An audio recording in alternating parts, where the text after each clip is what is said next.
प्राचीन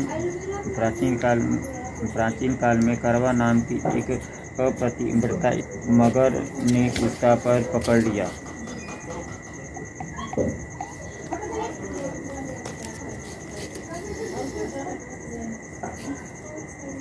वह करवा करवा नाम लेकर और मदद करने के लिए पुकारने लगा।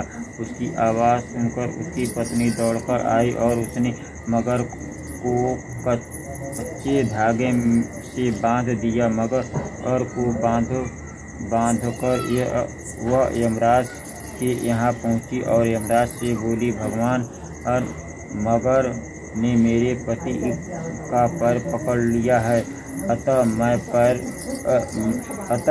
पैर पकड़ने के अपराध में आप अपने बल से उस मगर को नरक में ले जाओ। यमराज ने कहा, अभी मगर की आयु शेष है, अतः मैं उसे नहीं मार सकता। इस पर करवा ने कहा, यदि आप ऐसा नहीं करोगे तो मैं आपको श्राप देकर नष्ट कर दूंगी। यह सुनकर यमराज डर गए और उस पतिव्रता स्त्री से कहता हूँ कि तुम ध्यान पूर्वक सुनो। यह सब प्रकार के विघ्नों का नाश करने वाला है। श्री पार्वती जी ने कहा कि हे भगवान, वह करक चतुर्थी का व्रत कैसे किया जाता है तथा उसका विधान क्या है?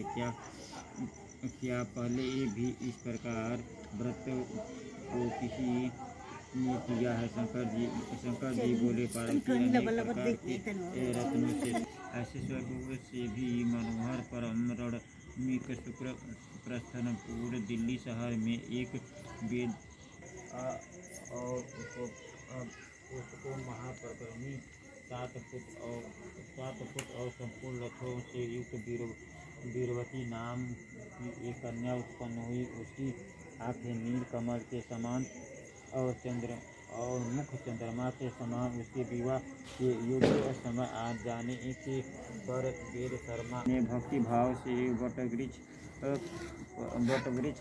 चित्र बनाकर उसके नीचे शंकर जी और गणेश जी और स्वामी कार्तिकेय के साथ माता पार्वती का चित्र बनाया और ओम नमः शिवाय मंत्र से गंध पुष्प और अक्षत आदि से गौरी जी का पूजन किया।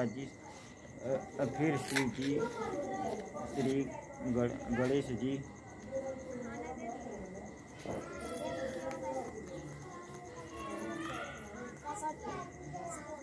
तथा खडानन का अलग अलग पूजन करती हुई पकवान अक्षत दीपक से युक्त 10 करवा और गेहूं के पिसन का गुड़ के बने हुए पकवान तथा और भी अनेक प्रकार के फलादि भोज्य पदार्थों को अर्पण करके अर्घ देने के लिए द्रोणाचार्य की प्रतीक्षा करने लगी। इसी बीच वीरवती भाला भूख प्यास से पीड़ा से मूर्छित होकर पृथ्वी पर गिर पड़ी। तब उसके सब भाई बांधव रुदन करने लगे।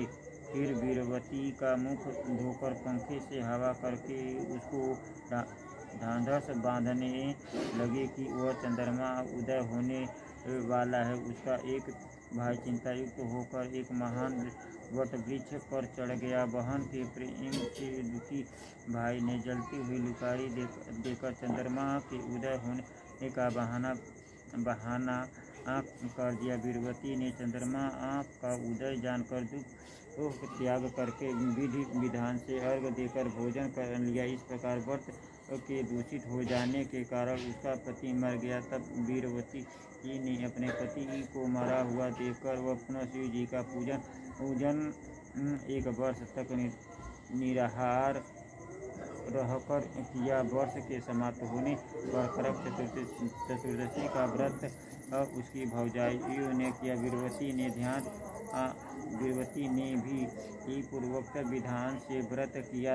जब उस दिन देव कन्याओं के साथ इंद्राणी वहां करक चतुर्दशी का व्रत करने के लिए स्वयं स्वर्ग से वीरवती के पास आई तब वीरवती ने इंद्राणी से सब बातें पूछी। वीरवती ने कहा कि मैं करक चतुर्दशी का व्रत करके अपने पति के घर आई तो मेरे पति मृत्यु को प्राप्त हो चुके थे। मैं नहीं जानती कि किस पाप के कर्म से मुझको यह फल मिला है।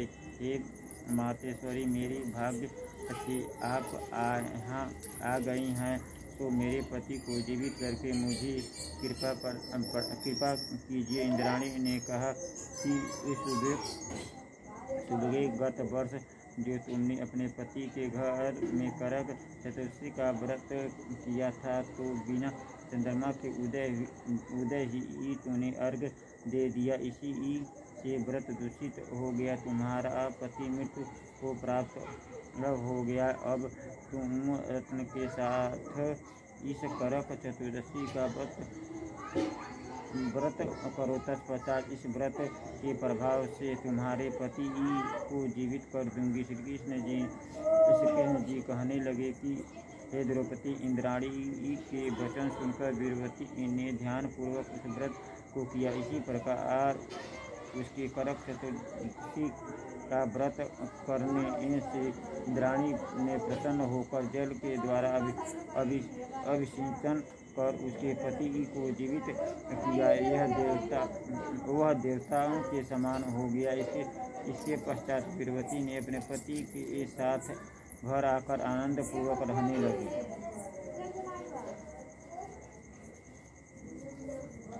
वीरवती के व्रत के प्रभाव से उसका पति धन धान्य पुण्य तथा आयु को प्राप्त हुआ। इसलिए तुम भी इस व्रत को ध्यान रत्न पूर्वक करो। सूत जी कहने लगे कि हे ऋषि, इस प्रकार श्री कृष्ण जी के वचनों को सुनकर द्रौपदी ने इस व्रत को किया, जिसके प्रभाव से संग्राम में कौरवों को विजय प्राप्त करके अतुलनीय राज्य को प्राप्त किया, जिससे उसका सब दुख जाता रहा। दूसरा गणेश जी।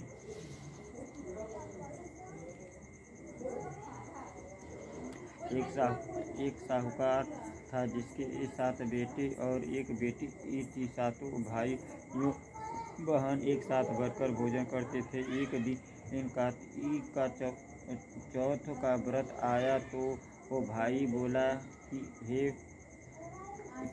बहन आओ भोजन करें।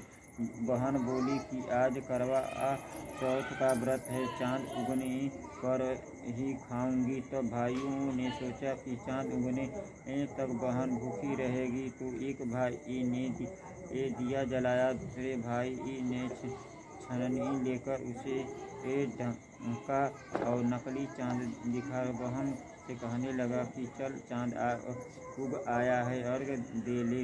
बहन अपनी भाभियों से कहने लगी कि चलो अर्घ दे ले। तो भाभियों बोली, तुम्हारा चाँद उगा होगा, हमारा चाँद तो रात में को उगेगा। बहन ने तब अकेले ही अर्घ दे दिया और खाने लगी। तब तो पहले एक ग्रास में बाल आया, दूसरे ग्रास में कंकड़ आया, तीसरा ग्रास मुख की ओर किया तो उसकी ससुराल से संदेश आया कि उसका पति बहुत बीमार है, जल्दी भेजो। माँ ने जब लड़की को विदा किया तो वो कहा कि रास्ते में जो भी मिले उसके पाँव लगना और जो कोई सुहाग का आशीर्वाद दे तो उसके पल्ले में गांठ लगाकर उसे कुछ रुपए देना। बहन जब भाइयों से विदा हुई तो रास्ते में जो भी मिला उसे ये आशीष दिया कि तुम 7 भाइयों की बहन हो, तुम्हारे भाई खुशी रहें और तुम उनका सुख देखो। सुहाग का आशीर्वाद किसी ने नहीं दिया। जब वह ससुराल पहुंची तो वो दरवाजे पर उसकी छोटी ननद खड़ी थी।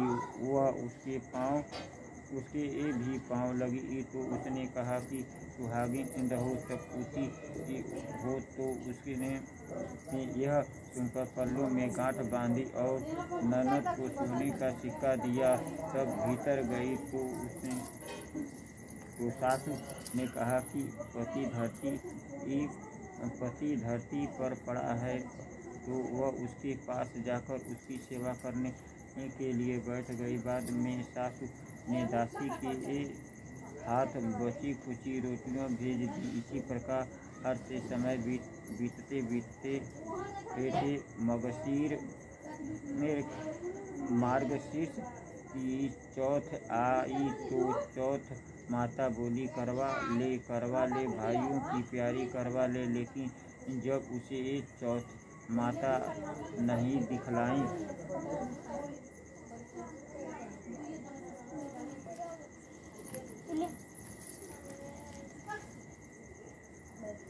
दी तो वह बोली, हे माता, आपने मुझे उजाड़ा तो आप ही मेरा उद्धार करोगी। आपको मेरा सुहाग देना पड़ेगा। तब चौथ माता ने बताया कि पौष की चौथ आएगी, वह मेरी से बड़ी है और उससे ही सब कहना वह तुम्हारी सुहाग वापस देगी। पौष की चौथ आकर चली गई, माघ की भी चली गई, फागुन की भी चौथ आकर चली गई और चैत वैशाख जेठ आषाढ़ सावन भादु की सभी चौथ आई और यह कहकर चली गई कि आगे आने वाली को कहना। और सौज की चौथ आई तो उसने बताया कि तुम पर कार्तिक चौथ नाराज है, उसी ने तुम्हारा सुहाग लिया है, वही वापस कर सकती है, वही आएगी तो पाँव पकड़कर विनती करना। यह बताकर वह भी चली गई। जब कार्तिक की चौथ आई तो वह गुस्से से बोली, भाइयों की प्यारी करवा ले, दिन में चांद उगानी करवा ले, व्रत खंडित करने वाली करवा ले, भूख की करवा ले। तो यह सुनकर चौथ माता को देखकर उसके पाँव पकड़कर गिड़गिड़ाने लगी, हे चौथ माता, मेरा सुहाग तुम्हारे हाथों में है, आप ही मुझे सुहागिन करें। तो माता बोली, पापिन हत्यारिन, मेरे पाँव पकड़कर क्यों बैठ गई? तब बहन बोली कि जो मुझसे भूल हुई है उसे क्षमा कर दो। तो तब भूल नहीं करूँगी। तो चौथ माता प्रसन्न होकर उसकी आँखों से काजल, नाखूनों में से मेहंदी और टीके में रोली लेकर छोटी उंगली से उसकी आदमी पर छींटा दिया। तो वह उठकर बैठ गया और बोला कि आज मैं बहुत सोया। वह बोली, क्या सोए? मुझे तो 12 महीने हो गए। अब जाकर चौथ माता ने मेरा सुहाग लौटाया। तब उसने कहा कि जल्दी से माता की पूजा करो। और तब चौथ की कहानी सुनी और करवा पूजन किया। तो प्रसाद खाकर दोनों पति पत्नी चौपड़ खोलने बैठ गए। नीचे से दासी आई। उसने उन दोनों को चौपड़ पासों से खेलते देखा तो उसने सासू जी को जाकर बताया। तब से सारे गांव में यह बात प्रसिद्ध होती गई कि सब स्त्रियां चौथ का व्रत करें तो सुहाग अटल रहेगा। जिस तरह से साहूकार की बेटी को सुहाग दिया, उसी तरह से चौथ माता सबको सुहाग